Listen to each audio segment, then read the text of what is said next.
어찌하여 내 이름을 묻느냐 하고 거기에서 야곱에게 축복한지라. 아멘. 하나님께서 저와 여러분에게 큰 은혜 베풀어 주시기를 원합니다. 내 손주들보다는 못합니다. 할아버지, 아버지보다는 못하지만 내 나름대로는 거칠고 험한 나그네의 삶을 살았습니다. 자기 인생에 대한 야곱의 평가입니다. 자기가 자기 인생에 평가 내린 것처럼 야곱은 참 거친 인생을 살았습니다. 살펴보면 성경에서 야곱이 본격적으로 등장하는 25장, 창세기 25장 중반부터 야곱의 아들들의 이야기, 우리가 잘 알고 있는 요셉의 이야기가 등장하기 직전인 36장까지를 우리가 읽다 보면 우리가 어떤 느낌을 받을 수가 있냐면 산 정상을 향해서 숨가쁘게 올라가다가 정상에서 숨을 고르고 다시 단숨에 훅 하고 내려오는 것 같은 느낌을 받게 됩니다. 다시 말해서 정상을 올라가는 길은 매우 거칠고 힘이 들고 내려오고 싶은 만큼 포기하고 싶은데 정상을 올라갔다가 내려오는 산을 오르는 것 같은 느낌을 야곱의 인생에서 많이 받을 수가 있게 됩니다. 한번 야곱의 인생을 한번 조금 정리를 해보면 높은 산에 올라가고 있는 그 인생만 이야기를 한번 해보겠습니다. 일단 첫 시작, 에서와 야곱이 태어납니다. 야곱이 에서의 발목을 잡고 태어났죠. 이때부터 우리는 너무나도 잘 알고 있는 부분이기 때문에 마음이 긴장하기 시작합니다. 이제 준비해서 읽어야 되겠구나. 자, 이제 시작을 하죠. 에서와 야곱의 갈등이 시작됩니다. 그 중심은 팥죽입니다. 팥죽을 두고 장자권을 이제 주거니 받거니 하죠. 에서와 야곱의 갈등이 또 다르게 시작됩니다. 이것은 야곱의 거짓말로 시작이 되죠. 아버지 이삭에게 거짓말하는 장면입니다.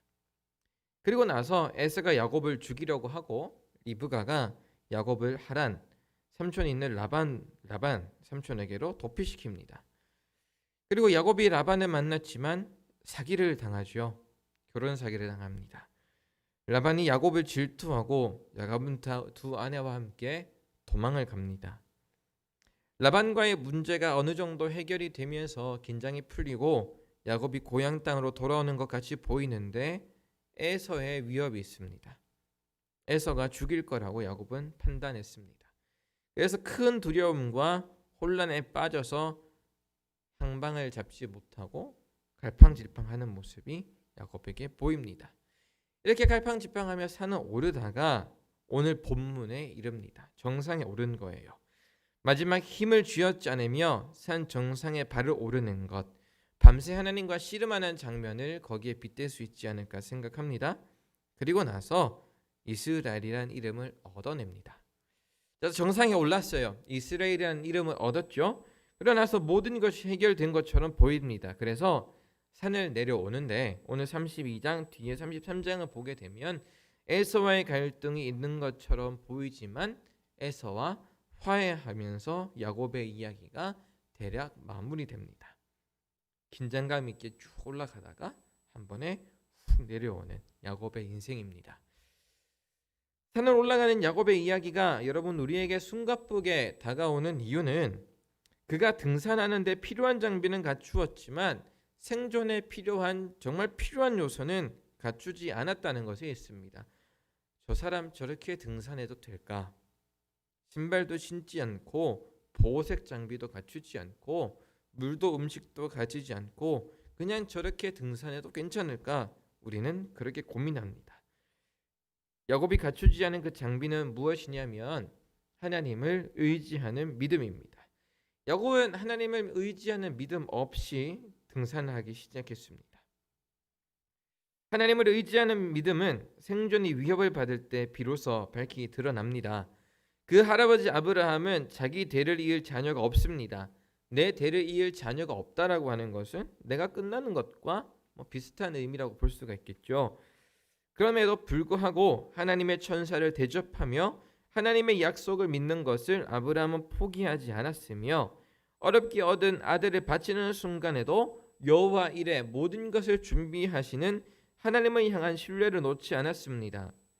아내를 누이라고 해야 할 만큼 위기에 처한 상황이었지만 여전히 하나님은 그를 돕고 계셨고 아브라함은 그것을 경험했습니다. 야곱의 아버지 이삭은 그 아버지 아브라함과 비슷한 삶의 경험들을 공유할 뿐 아니라 아브라함이 쌓은 모든 재산을 잃어버릴 위기 속에서도 여전히 하나님을 향한 제단을 쌓는 것을 멈추지 않습니다. 살아가는 것은 힘든데 하나님을 향한 예배와 경배와 신뢰를 이삭은 놓지 않았다라는 사실입니다. 하나님께서 씨름하는 장소, 이 산 위의 정상에서 야곱을 만나시기까지 하나님이 야곱을 높은 산 위로 이끌어 가시며 가르치고자 하셨던 것은 하나님을 의지하는 믿음을 주고자 하심입니다. 야곱은 생존의 위협 앞에서 하나님을 의지하지 않았기 때문입니다. 자, 생존의 위협 앞에서 하나님을 의지하지 않았다라는 것을 우리가 한번 살펴보면, 첫 번째, 여러분 장자의 이야기를 한번 들어보죠. 여러분 장자가 아니라는 것, 내가 재산을 물려받지 못한다라는 것, 믿음의 손자로부터 축복을 받지 못한다라는 것, 그거는 내 삶이 후순위로 밀려나는 것을 의미하게 되죠. 모든 것을 물려받을 서열에서 밀려나는 것을 의미하는 것은 곧 죽음입니다. 아브라함의 가정에서 쫓겨난 이스마엘과 어머니 하갈이 죽음에 이르는 경험을 하게 되었고, 야곱에게 서열에 빼앗긴 에서 역시 그 죽음을 경험하게 되었습니다. 내가 어떻게 생존해야 되는가? 나를 위하여 남은 것은 없는가? 얼마나 두 사람이 울부짖었었습니까? 야곱이 이 생존의 위기에 처해 행동한 것은 신앙인으로서도 결격이고 인간적으로도 결격사유입니다. 하나님을 의지해서 복을 주시는 하나님 바라보는 것이 아니라 자기가 가지고 있는 꾀와 힘을 이용해서 생존권, 곧 장자권을 얻기 위해 에서를 두 번이나 속입니다. 야곱의 반응은 매우 안 좋습니다. 두 번째, 에서의 위협에서 벗어나기 위한 떠난 여정에서 야곱은 하늘과 땅을 오르내리는 천사를 만나지만 그러나 그것이 온전히 하나님을 의지하는 경험이 되지는 않습니다. 하란에 도착하여 외삼촌 라반을 만난 야곱의 반응은 매우 인간적인데 두 가지로 우리가 요약해 볼 수가 있겠습니다. 첫 번째, 야곱이 자기 아내를 구할 때 하나님의 도움을 구하는 것이 아니라 자기 눈에 아름다운 여인을 찾습니다. 자기 눈에 아름다운 여인 라헬을 찾는 행동을 통해서 야곱이 겪어야 했던 고달픈 시간은 우리가 알다시피 매우 깁니다. 야곱이 자기 아내를 찾는 과정이 세속적이다라고 이야기할 수 있는 이유는 할아버지 아브라함이 자기 아버지 야곱의 아내 그리고 자기 어머니인 리브가를 집에 들일 때 취한 행동과 비교해 볼 수 있습니다. 할아버지 아브라함은 아들 이삭의 아내 그리고 야곱의 어머니 리브가를 찾기 위해 종을 떠나보내죠. 그러면서 기도를 하고 보냅니다. 하나님께서 순적하게 만나게 하시기를 구하고 이 종을 보냅니다. 그리고 이 종 역시 목적지에 도착해서 하나님의 도우심을 구하며 내 주인 아브라함의 하나님이시여 도움을 구하며 이삭의 아내를 찾습니다. 그런데 이 아브라함이 리브가를 찾는 행동과는 반대로 야곱은 자기 아버지 그리고 자기 아버지와는 전혀 다른 행보를 보입니다. 그냥 예쁜 여자가 좋사오니 나랑 결혼시켜 주십시오. 이것입니다. 그 성경 중간중간 야곱이 하나님의 도우심을 구하는 내용은 찾아보기가 어렵습니다. 자, 두 번째, 이것은 우리가 그냥 넘어가기 쉬운 부분인데 야곱은 자신에 대해 굳이 이야기하지 않아도 될 일들을 삼촌 라반에게 모두 이야기합니다. 야곱과 라반은 인격적인 관계가 전혀 없습니다. 지금과 같은 세대라고 볼 수가 없겠습니다. 인격적인 관계가 전혀 없음에도 불구하고 그러니까 그냥 모르는 남과 같았음에도 불구하고 나에게 있었던 모든 일을 라반에게 이야기합니다. 창세기 29장 13절에 보면 야곱이 자기의 모든 일을 라반에게 말했다고 기록을 하고 있습니다. 그런데 여기에서 우리가 한번 떠올려 볼 수 있는 인물은 성경 속의 이스라엘 왕 히스기야입니다. 그는 하나님의 도우심을 얻어 병을 치료받고 15년을 더 살지만 당시에는 크지 않았던 바벨론 사신들에게 이스라엘의 모든 것을 곳간에 열어놓고 자랑을 합니다. 그런데 이 부분이 흠이 되어서 선지자로부터 호되게 혼나게 되죠. 여러분, 하나님의 사람이 하나님을 제외한 다른 누구에게 자기의 모든 것을 이야기하는 것은 성경에서 엄격히 금지됩니다. 그래서 예수님께서도 기도는 골방에 들어가서 은밀한 중에 하나님께 기도하라고 말씀하셨습니다.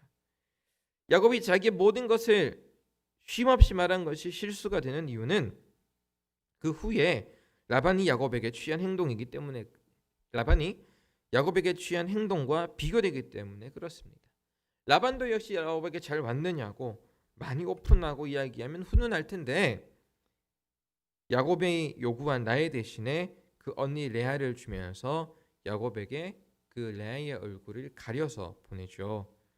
다시 말해서 라반 자기의 속내를 가리고 야곱을 대한 겁니다.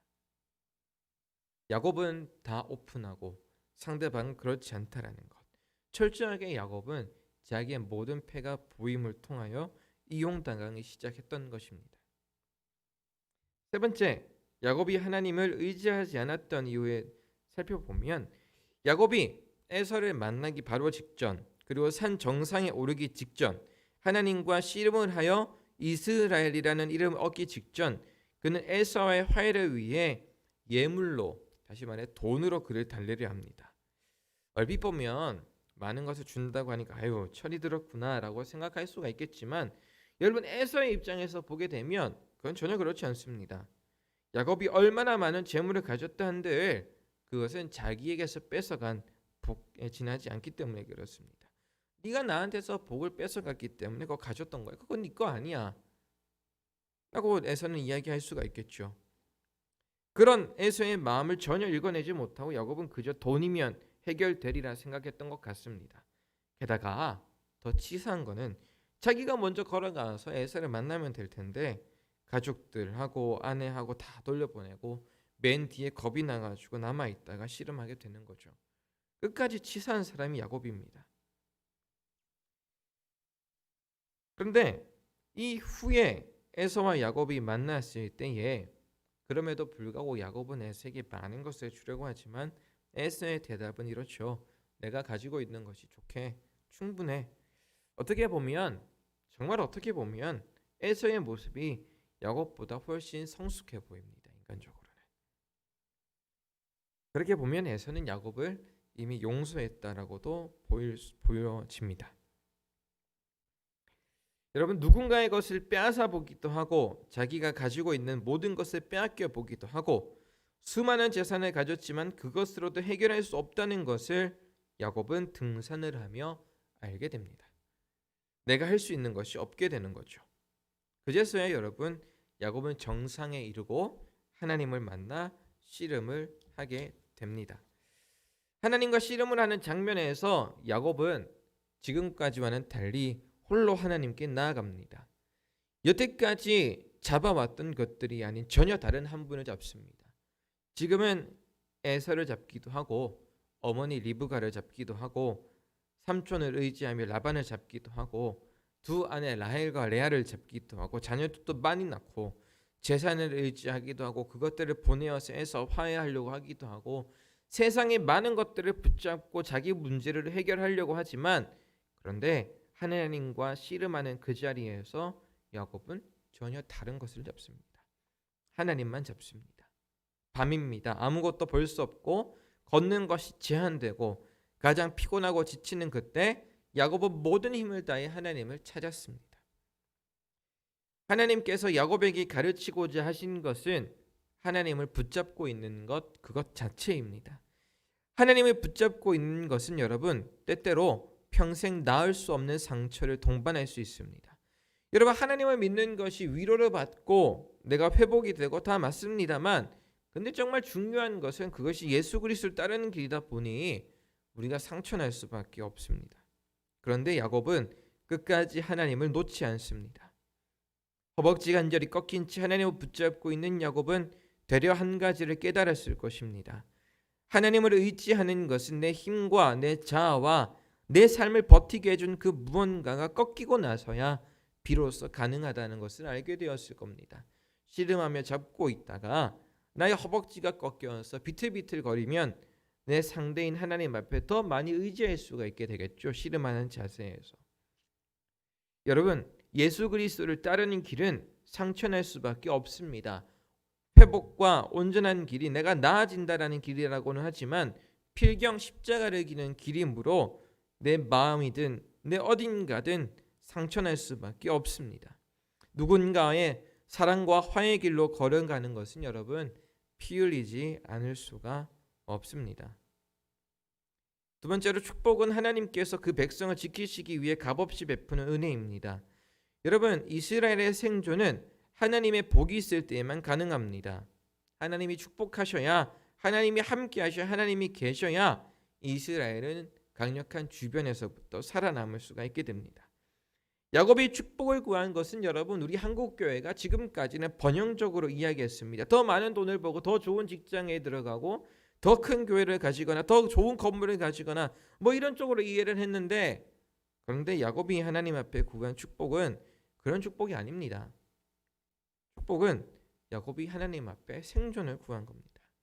살려달라고 애원하는 겁니다. 당신이 나를 축복하지 않으면 보내지 않겠다라는 말은 제발 좀 살려달라고 하는 말을 그냥 멋있게 하는 말입니다. 하나님은 자신을 붙잡고 있는 야곱에게 이리 가르치셨을 겁니다. 나를 붙잡고 있는 것, 그것 자체가 축복이라고, 그것이 생존이라고. 너가 사는 길은, 너가 화해하는 길은, 생명의 위협에서 너가 버틸 수 있는 길은 누군가를 이기는 것으로, 누군가보다 부유해지는 것으로, 누군가보다 강해지는 것으로, 누군가보다 더 많은 예산을 가지는 것으로 강해지는 것이 아니라 너의 생존과 너의 삶은 하나님을 붙잡고 있는 그것 자체에서 비롯되는 것이라고 하나님께서는 가르치고자 하셨을 겁니다. 여러분, 우리는 하나님을 의지하는 것이 우리의 생존입니다. 그래서 하나님만 의지해야 됩니다. 내가 나의 일과 내 삶의 모든 방향, 여러분의 가정이든 우리의 교회이든 우리의 목소리와 우리의 힘으로 고치려고 하면 항상 실패할 것입니다. 야곱의 인생이 그것을 우리에게 기쁨해주고 있습니다. 어려운 시기, 우리가 모두가 힘들어서 버티고 있는 이 시기에 여러분, 우리는 우리가 의지해야 될 뿐, 우리의 생존은 오직 하나님께만 있음을 알고 늘 예수 그리스도만 의지하는 우리 모두가 되어야 될 것입니다. 사람을, 하나님을, 사람을, 또 인간적인 것을, 또 세속적인 것들을, 혹은 돈을, 어떤 이런 것들을 의지하려고 발버둥 치던 인생에서 우리는 다시 한번 돌이켜 오늘 하나님께서 나의 삶과 생존에 어떻게 다가오시는가, 그분 앞에 기대어 있는 나는 무슨 선택을 하고 무엇을 붙잡아야 될 것인가를 한 번 더 고민하는 오늘 하루가 되었으면 참 좋겠습니다. 기도하겠습니다. 살아계신 하나님, 우리의 생존은 오직 하나님께 있습니다. 하나님을 떠나서는 우리의 생명은 존재하지 않습니다. 하나님을 떠나서는 우리의 숨이 붙어 있다 한들, 우리가 맛있는 것을 먹는다 한들 그것은 다 지나갈 따름입니다. 오직 예수 그리스도 안에서 멈추지 않는 영원한 생명수를 마실 때에, 그분의 몸과 살을 먹을 때에 우리는 형언할 수 없는 기쁨과 삶의 자리로 나아갈 수 있으리라 주님 믿습니다. 하나님, 살아가는 오늘 우리 상일교회 모든 성도들 가운데 성령께서 함께하여 주셔서 어려운 시기 오직 예수 그리스도의 옷자락 붙잡고 강건하게 이겨낼 수 있도록 하나님께서 함께하여 주시고, 어렵고 힘들더라도 밤새 하나님의 옷자락 붙잡고 씨름할 수 있는 용기와 은혜를 우리에게 베풀어 주옵소서. 오늘도 우리 곁에 계셔서 우리를 일으켜 세우시고 내가 너의 복이다 말씀하시는 예수님의 이름으로 기도합니다. 아멘. 이 시간 찬송가 336장 함께 부르겠습니다.